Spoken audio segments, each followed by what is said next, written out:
Hello everyone, welcome back to conceptual classes. रोज की तरह आज भी डेली करंट अफेयर्स के का जो हमारा सीरीज चल रहा है उसमें आप सभी का स्वागत है। और इसमें बेसिकली हम लोग डेली बेसिस पे जितने भी इम्पोर्टेंट करंट अफेयर्स बनते हैं उनका स्टैटिक पोर्शन के साथ लिंक करके डिटेल डिस्कशन करते हैं। ठीक है, अगर आपको ये इस लेक्चर का पीडीएफ चाहिए तो आप हमारे टेलीग्राम चैनल को ज्वाइन कर सकते हैं। उसका लिंक आपको जो है डिस्क्रिप्शन में मिल जाएगा। ठीक है, तो चलिए स्टार्ट करते हैं और देखते हैं आज की डेट में क्या क्या इम्पोर्टेंट करंट अफेयर्स बने हैं। ठीक है, तो देखिए जो फर्स्ट क्वेश्चन लिया गया है वो ये है कि what was the India GST collection in January 2025। देखिए आपको जो है इस क्वेश्चन को याद रखने की ज़रूरत नहीं है। ठीक है, याद रखने की ज़रूरत क्यों नहीं है, क्योंकि जो है जीएसटी कलेक्शन मंथली बेसिस पे इसका जो है रिपोर्ट रिलीज किया जाता है। ये जस्ट एक ओवरव्यू टाइप का है कि आप इससे ये पता लगा सकते हैं कि हर महीना कलेक्शन क्या आ रहा है।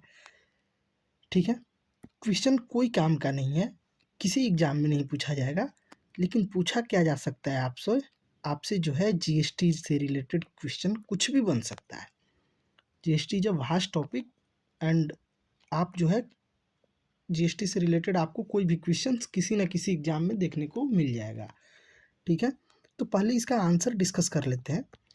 देखिए जनवरी 2025 में भारत का जीएसटी संग्रह कितना रहा, तो इसका करेक्ट आंसर है option number B 1.96 lakh crore. तो आप देख सकते हैं collection from goods and service tax GST का जो फुल फॉर्म है in January surged over 12% to touch 1.96 lakh crore. तो 12% का जो है ग्रोथ देखने को मिला है लास्ट मंथ के कंपेयर में। ठीक है, अब देखिए हम लोग जीएसटी के बारे में थोड़ा सा देख लेते हैं। ये देखिए ये जो इमेज है स्टडी आईक्यू एक यूपीएससी चैनल है उसके द्वारा रिलीज किया गया। आप देख सकते हैं कितना इंटरेक्टिव वे में इसको कम स्पेस में कम टाइम में ज़्यादा कुछ इन्फॉर्मेशन देने की कोशिश की गई है। तो हम लोग इसके हेल्प के थ्रू आज जो है जीएसटी को समझेंगे। ठीक है, तो चलिए स्टार्ट करते हैं। तो देखिए पहले तो जीएसटी का फुल फॉर्म क्या होता है ये आपको पता होना चाहिए, क्योंकि ये भी क्वेश्चन डायरेक्ट बन जाता है। एसएससी लेवल के एग्जाम्स में आप देखेंगे किसी न किसी एग्जाम्स में आपको ये क्वेश्चन भी दिख जाएगा कि जीएसटी का फुल फॉर्म क्या होता है। ठीक है, तो गुड्स एंड सर्विस टैक्स। अब ये देखिए न्यूज में जब ये बनाया गया था ये तब का है कि उस समय 1.23 लाख करोड़ का जो है हाईएस्ट अचीवमेंट हुआ था, लेकिन अभी आप देख सकते हैं कि 1.96 लाख करोड़ तक चला गया। तो ये इसका भी कोई सेंस नहीं है। अब देखते हैं कि जीएसटी है क्या। जीएसटी जो है एक इनडायरेक्ट टैक्स है जो कि इंडिया में गुड्स एंड सर्विसेज पे लेवी किया जाता है, लगाया जाता है या लिया जाता है।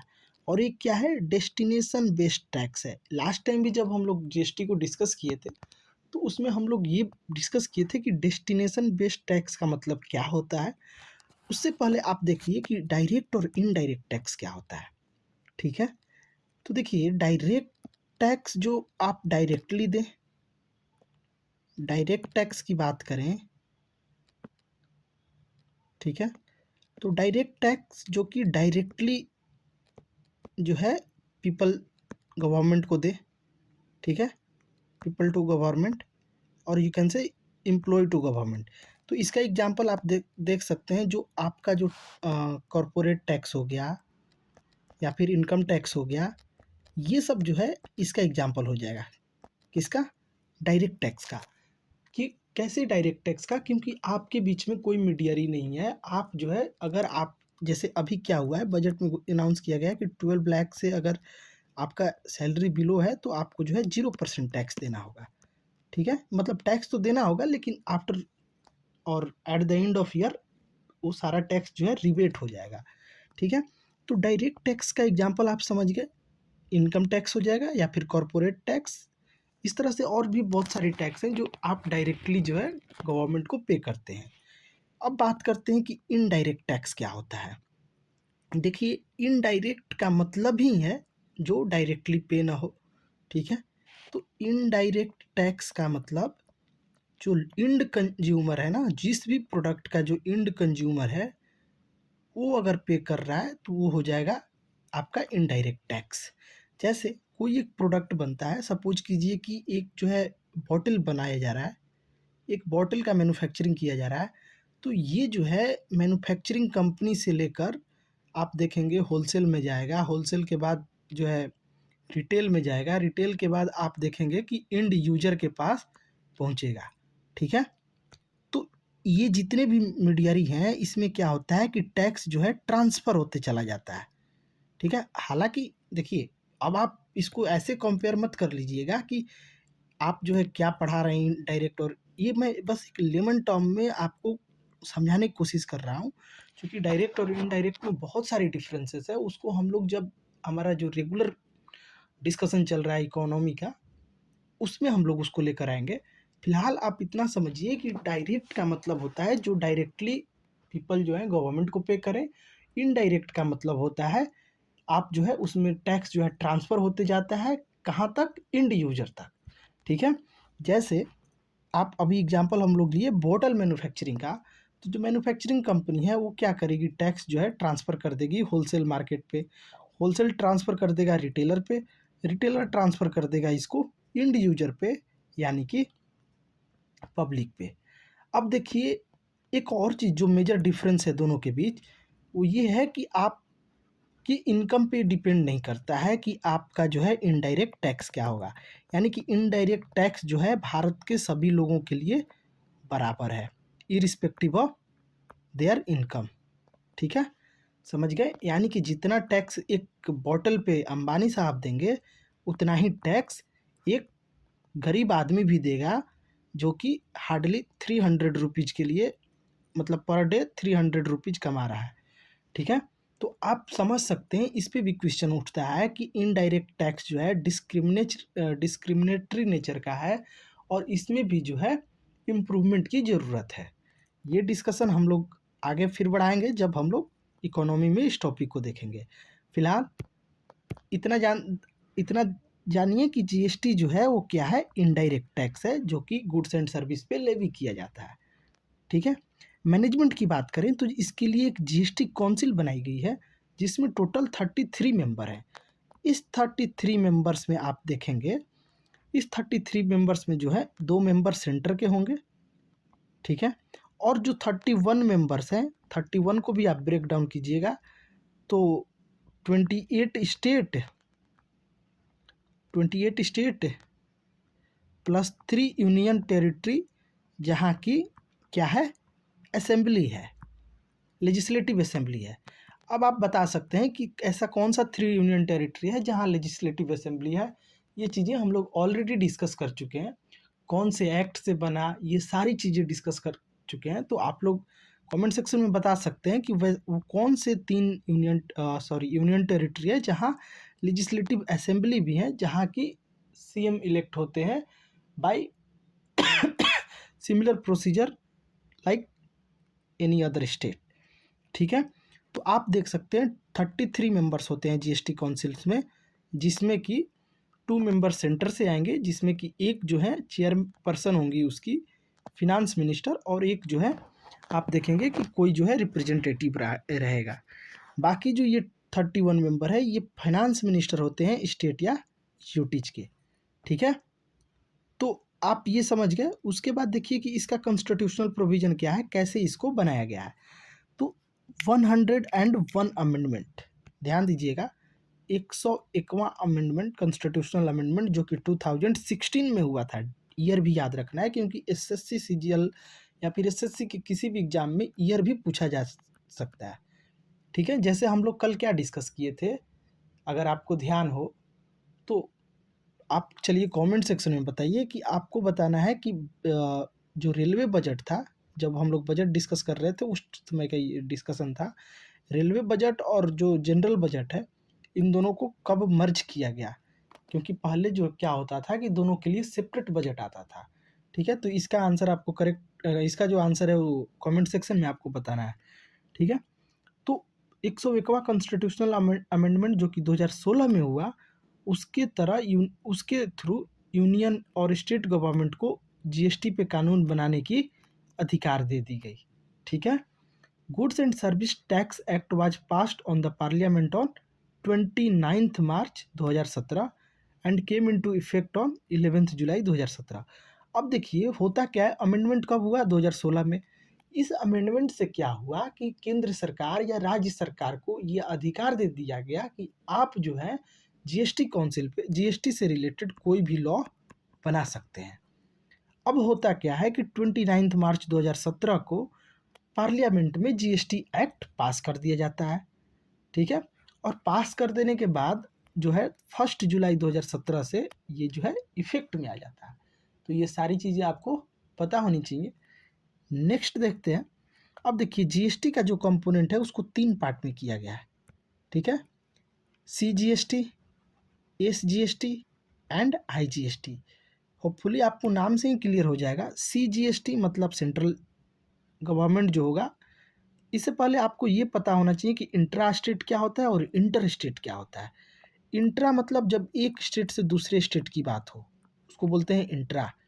और इंटर स्टेट का मतलब जब एक ही स्टेट में मूवमेंट हो, दैट मीन्स कि उसी स्टेट में मैन्युफैक्चर हो रहा है और उसी स्टेट में उसका डेस्टिनेशन भी है, यानी कि उसी स्टेट में उसको सेल किया जा रहा है। ठीक है। तो ये हो गया आपका इंटर स्टेट। इंट्रा स्टेट मतलब एमपी में मैन्युफैक्चरिंग हो रहा है और यूपी में अगर सेल हो रहा है कोई प्रोडक्ट तो ये जो हो जाएगा इंट्रा स्टेट मूवमेंट हो जाएगा। क्लियर? आगे बढ़ते हैं। तो सीजीएसटी में क्या होगा? टैक्स कौन कलेक्ट करेगा? Central government on an intra state sale. ठीक है। एसजीएसटी की बात करें तो इसमें स्टेट गवर्नमेंट टैक्स कलेक्ट करेगा इंट्रा स्टेट सेल पे। और आईजीएसटी क्या होता है? आईजीएसटी जब इंटर स्टेट की बात करेंगे तो tax collected by central government for an inter state. अब देखिए अभी हमने क्या डिस्कस किया कि इंट्रा का मतलब होता है सेम स्टेट में। ठीक है। इंट्रा का मतलब होता है सेम स्टेट में, उसी स्टेट में जो है मूवमेंट होगा। ठीक है। और इंटर का मतलब होता है, इंटर स्टेट का मतलब होता है एक स्टेट से दूसरे स्टेट। ठीक है। अगर मैं प्रीवियसली अगर मैंने गलत बताया हो इंट्रा और इंटर का तो करेक्ट कर लीजिएगा। इंट्रा का मतलब होता है सेम स्टेट में मैन्युफैक्चरिंग से लेकर मूवमेंट तक और यूज तक। इंटर स्टेट का मतलब होता है एक स्टेट से दूसरे स्टेट में। तो देखिए जब भी इंट्रा की बात आएगी तो सीजीएसटी क्या होगा? जो टैक्स कलेक्ट करेगा सेंट्रल गवर्नमेंट। एसजीएसटी जो टैक्स कलेक्ट करेगा स्टेट गवर्नमेंट। ये दोनों जो है इंट्रा स्टेट है, यानी कि एक ही स्टेट में मूवमेंट की बात जब रहेगी तब की है। और आईजीएसटी जो होता है ये जो है आप देखेंगे कि सेंट्रल गवर्नमेंट ही कलेक्ट करता है इंटर स्टेट सेल पे। ठीक है। अब इसके अंदर कौन कौन सा टैक्स सब्ज्यूम्ड किया गया है जीएसटी के अंदर, तो आप देखेंगे excise duty, state VAT, purchase tax, entertainment tax, duties, central sales tax, luxury tax, entry tax, cess. तो ये सारी टैक्स जो है इससे भी क्वेश्चन बन जाता है, तो इसको लाइटली नहीं लीजिएगा, ये आप ध्यान में रख सकते हैं। तो ये सारी जो टैक्स है इसको सब्ज्यूम्ड कर दिया गया है जीएसटी के अंदर। कुछ ऐसे टैक्सेस हैं जो जीएसटी के बाहर हैं, जैसे कि आप देखेंगे जो पेट्रोल पे जो वैट वगैरह लगता है। ठीक है। तो ये सारी चीज़ें, म्यूनसिपैलिटी टैक्स वगैरह जो लगता है, तो ये सब चीज़ें अभी भी बाहर है। देखिए जीएसटी पे हम लोग अभी बस एक ओवरव्यू ले रहे हैं। जीएसटी जब हमारा लेक्चर जैसे जैसे आगे बढ़ रहा है, जैसे देखिए आज जो है हम लोग सेबी के बारे में देखेंगे। ठीक है। Security and exchange board of India. तो क्यों देख रहे हैं? क्योंकि हमको पता है कि बिना सेबी के का डिस्कशन के हम लोग प्राइमरी और सेकेंडरी मार्केट को डिस्कस कर ही नहीं सकते, because SEBI plays an important role in controlling और regulating primary and secondary market. तो आपको बस एक लाइन में बता देना कि प्राइमरी मार्केट में ये चीज़ें होती है, सेकेंडरी मार्केट में ओटीसी होता है और इस तरह से जो है इंटरेक्शन होता है सप्लाई डिमांड का, ये इन्फॉर्मेशन सफिशिएंट नहीं होगा आपके लिए। आपको जो है बैकग्राउंड क्लियर होना चाहिए, बैकग्राउंड को कैसे आगे लिंक करना है, ये सारी चीज़ें क्लियर होनी चाहिए। ठीक है। तो अब देखिए सिग्निफिकेंस क्या है, जीएसटी आने से क्या हुआ, कास्केडिंग इफेक्ट खत्म हो गया। आपको अगर ध्यान होगा तो राजीव गांधी जी जब प्रधानमंत्री थे तो उन्होंने एक बार बोला था कि मैं अगर 1 रुपया सेंटर से भेजता हूँ, 1 रुपया सेंटर से भेजता हूँ, तो ये जो है आम पब्लिक के पास 15 पैसा पहुँचता है। यानी कि आप समझ सकते हैं कि 85 पैसा बीच में ही ख़त्म कर दिया जाता है। ठीक है? तो वही बोला जा रहा है कि कास्केडिंग इफ़ेक्ट को ख़त्म हो किया जा रहा है, यानी कि जो हर स्टेज पे टैक्स लगता था उसको ख़त्म कर दिया गया। It reduces the piling up of goods near border of state. तो करते क्या थे लोग, जैसे कि एक स्टेट से दूसरे स्टेट में आप जाइएगा एंड गुड सर्विस लेकर जाइएगा तो आप पे टैक्स लगता है। जैसे उसको छोड़िए, म्यूनसिपाल्टी में भी आप देखेंगे कि आप जो है एक म्यूनसिपाल्टी से दूसरे म्यूनसिपाल्टी में क्रॉस कर रहे हैं तो आपको जो है वहाँ म्यूनसिपाल्टी टैक्स देना ही पड़ेगा। तो इसी वजह से लोग क्या करते थे कि कंपनी जो है उसी स्टेट के बॉर्डर एरिया में रखते थे, सो दैट कि इजीली वहाँ से सेल कर दिया जाए मूवमेंट का थ्रू स्मॉलर वैन्स। ठीक है? इसके बाद क्या देता है, it gives stability in indirect revenue collection. चूंकि कैलकुलेशन आसान हो गया, आप सोचिए ना, आप इतना सारा टैक्स था, सबको सब पर्च करके सबज्यूम्ड करके अगर एक टैक्स रख दिया गया तो ऑब्वियस है कि कैलकुलेशन ईजी हो जाएगा। ठीक है? कंसर्न की बात करें तो ये जो है it does not apply to goods such as petroleum and alcohol. Petroleum और अल्कोहल जो है जीएसटी के परज्यूम से बाहर है। Multiple tax slab complicate the process of filing return. ठीक है? Origin state lose on tax revenue as GST is applied at destination state. तो जो ओरिजिन स्टेट होगा उसको जो है टैक्स रेवेन्यू नहीं मिलता है, क्योंकि जीएसटी क्या है, डेस्टिनेशन स्टेट है। इसका मतलब भी हम लोग लास्ट टाइम डिस्कस किए थे, चलिए फिर से एक बार शॉर्ट में आपको समझा देता हूँ। डेस्टिनेशन बेस का मतलब होता है कि अगर कोई प्रोडक्ट एमपी में बन रहा है और वो जो है सेल हो रहा है कहाँ, सेल हो रहा है आपका यूपी में, एमपी से बना सेल हो रहा है यूपी में, तो ये इंटर स्टेट मूवमेंट हो गया। इस पे कलेक्ट कौन करेगा, सेंट्रल गवर्नमेंट, सेंट्रल गवर्नमेंट, और इसको बोलेंगे क्या, आईजीएसटी। उसके बाद सेंट्रल गवर्नमेंट क्या करेगा कि जो कलेक्टेड डेटा होगा उसको डेस्टिनेशन बेस्ड, यानी कि यूपी सरकार के साथ जो भी एक फिक्स्ड रेशियो है, जैसे 85 और 15 के रेशियो में डिवीजन कर लेगा। समझ गए? तो लॉस किसका हुआ, जिस स्टेट में ये क्या है, स्टार्ट हुआ है। ठीक है? यानी कि ओरिजिन स्टेट को यहाँ नुकसान देखने को मिल रहा है। ठीक है? तो ये आपको हो सकता है कि थोड़ा बहुत क्लैरिटी आया हो, बाकी हम लोग ड्यूरिंग द लेक्चर देख लेंगे क्या होता है जीएसटी।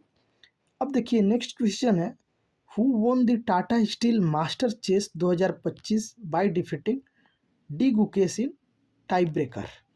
किसने टाटा स्टील मास्टर शतरंज 2025 का खिताब डी गुकेश के टाई ब्रेकर में हराकर जीता? तो जो इसका करेक्ट आंसर है वो है आर प्रगनंदा, आ प्रगनंदा। ठीक है, सॉरी, आर प्रगनंदा, ये जो है ऑप्शन नंबर बी इसका करेक्ट आंसर है। इन्होंने डी गुकेश को हरा दिया। अब सोचिए वही डी गुकेश जो अभी अभी वर्ल्ड चैंपियन बने थे। तो थोड़ा सा डी गुकेश के बारे में भी आइडिया होनी चाहिए, क्योंकि क्वेश्चन फ्रेम कभी भी हो सकता है किसी भी एग्जाम में। तो जो यंगेस्ट ईवर वर्ल्ड चैंपियन थे और साथ ही third youngest grand master in the history and the youngest player to achieve 2750 FIDE rating. Clear? तो ये जो है वर्ल्ड चैंपियन थे, यंगेस्ट ईवर वर्ल्ड चैंपियन। उसके बाद जो है ये जो है यंगेस्ट प्लेयर थे जिन्होंने FIDE रेटिंग 2750 अचीव किया था। गुकेश जो है सेकंड इंडियन ग्रैंड मास्टर है। इससे पहले जो है विश्वनाथ आनंद का आप नाम सुने होंगे, वो भी मल्टीपल टाइम जो है चेस में वर्ल्ड चैंपियन बने हैं। फाइड वर्ल्ड चेस चैंपियनशिप क्या होता है इसके बारे में थोड़ा जान लेते हैं। फाइड यानी कि FIDE जो है गवर्न करता है जितने भी इंटरनेशनल चेस कंपटीशन होता है उसको, और इंटरनेशनल ओलंपिक कमिटी जो है वो फाइड को as a global supporting organisation accept करता है 1999 में। यानी कि 1999 में जो इंटरनेशनल ओलंपिक और कमिटी है वो FIDE को एक्सेप्ट कर लेता है, FIDE को as a supporting organisation recognise करता है। कब फाउंड किया गया था? 1924 में पेरिस में, जहाँ की हेडक्वार्टर क्या है, लुजाने। हेडक्वार्टर कहाँ है इसका? लुजाने। किसका? फाइड का। ठीक है, नेक्स्ट क्वेश्चन पे बढ़ते हैं। देखिए नेक्स्ट क्वेश्चन देखेंगे, which team won the ICC women's under 19 T20 world cup 2025? तो इसका जो करेक्ट आंसर है वो है इंडिया, जो कि अभी में साउथ अफ्रीका को हराकर 9 विकेट से ये टाइटल जो है अचीव किया है। सेकंड क्वेश्चन है, which fintech company unveiled its proprietary UPI switch Blitz? किस फिनटेक कंपनी ने अपना स्वामित्व यूपीआई स्विच ब्लिड्ज लॉन्च किया है? तो इसका जो करेक्ट आंसर है वो है option number C, card 91। Card 91 जो है ब्लिज को लॉन्च किया है to provide scalable and secure digital payment solution. ठीक है, इतना ध्यान रहेगा। आगे बढ़ते हैं। अब देखिए नेक्स्ट है, what app is the railway ministry planning to launch as a one step solution? Rail मंत्रालय वन स्टॉप समाधान के लिए कौन सा ऐप लॉन्च करने की योजना बना रहा है? तो इसका जो करेक्ट आंसर है वो है स्वारेल। एक सेकेंड, ये ऑप्शन नहीं है, शायद ऑप्शन में नहीं है। तो देखिए इसका जो करेक्ट आंसर है वो है सुपर ऐप। आप देख सकते हैं कि रेलवे मिनिस्ट्री जो है रिलीज किया है application SwaRail super app, one step solution offering multiple public facing services. तो वन स्टॉप सॉल्यूशन होगा, आपको मल्टीपल जो इशू फेस करते हैं लोग, उन सब का सॉल्यूशन आपको स्वारेल सुपर ऐप के माध्यम से मिल जाएगा। उसके बाद नेक्स्ट क्वेश्चन है, who one the player of series in ICC women's under 19 T20 world cup 2025? ICC महिला अंडर 19 T20 विश्व कप 2025 में प्लेयर ऑफ द सीरीज कौन बनी? तो इसका करेक्ट आंसर है ऑप्शन नंबर ए, जीत त्रिशा। तो आप देखेंगे कि जो टीम है spearheaded by player of the tournament Gongadi Trisha यानी कि जीत Trisha, who scored 309 runs at the top of the order, 133 more than anyone else. यानी कि सेकंड पोजीशन पे जो है उससे 133 ज़्यादा 309 बनाकर जीत त्रिशा जी जो है वो प्लेयर ऑफ द सीरीज बनी है। ठीक है, अब देखिए, how much has been allocated for India's nuclear energy mission to develop small modular reactor? तो भारत के परमाणु ऊर्जा मिशन के तहत छोटे मॉड्यूलर रिएक्टर SMRS विकसित करने के लिए कितनी राशि रिलीज की गई है? इसका करेक्ट आंसर है ऑप्शन नंबर सी, 20,000 करोड़। तो आप देखेंगे कि government has allocated 20,000 crore on research and development of small modular reactor. ये देखिए, ये हो सकता है कि आपको छोटा दिखाई दे। एक काम करते हैं, हम लोग न्यूक्लियर एनर्जी का एक अलग से लेक्चर लेकर आते हैं, उसमें आपको हम लोग तीनों स्टेज देखेंगे और अभी हम लोग देखेंगे कि इंडिया जो है किस स्टेज तक पहुंचा है और तीनों स्टेज में बेसिक डिफरेंस क्या है। ठीक है, तो इसको इसको हम लोग सेपरेट वीडियो से देख लेते हैं। न्यूक्लियर एनर्जी पूरा देख लेंगे, कहाँ कहाँ न्यूक्लियर प्लांट सेटअप है, पूरा सबसे पुराना न्यूक्लियर प्लांट कौन था, नया न्यूक्लियर प्लांट कौन है, ये सारी चीज़ें हम लोग डिस्कस कर लेंगे। अब देखिए नेक्स्ट क्वेश्चन है, which country unveiled the missile Etemad and Ghadr 380? तो ये दो मिसाइल का नाम है, इत्तेमाद एंड गदर 380। आपको बताना है कि किस देश ने इसको लॉन्च किया है या रिलीज किया है। सॉरी, थोड़ा सा गले में खराश है तो आप लोग एडजस्ट कर लीजिएगा। इसका जो करेक्ट आंसर है वो आप देखेंगे कि इसका करेक्ट आंसर है ईरान। ईरान जो है रिसेंटली अनवेल्ड किया है two missiles named Etemad and Ghadr 380। Next question है, who recently set a new national record in the 60 metre hurdles race? हाल ही में 60 मीटर हर्डल दौड़ में किसने नया रिकॉर्ड बनाया है? तो इसका करेक्ट आंसर आप देखेंगे तेजस सिरसे जी जो है, इन्होंने रिकॉर्ड बनाया है, एक नेशनल रिकॉर्ड बनाया है 60 मीटर हर्डलेस में, जो कि कहाँ हुआ था, डे इल यूरे में, इंडोर एथलेटिक्स इवेंट इन वाल दे रेउल फ्रांस। तो कहाँ हुआ था, फ्रांस में हुआ था। ये जो है 7.64 सेकेंड में कवर कर लिए हैं 60 मीटर।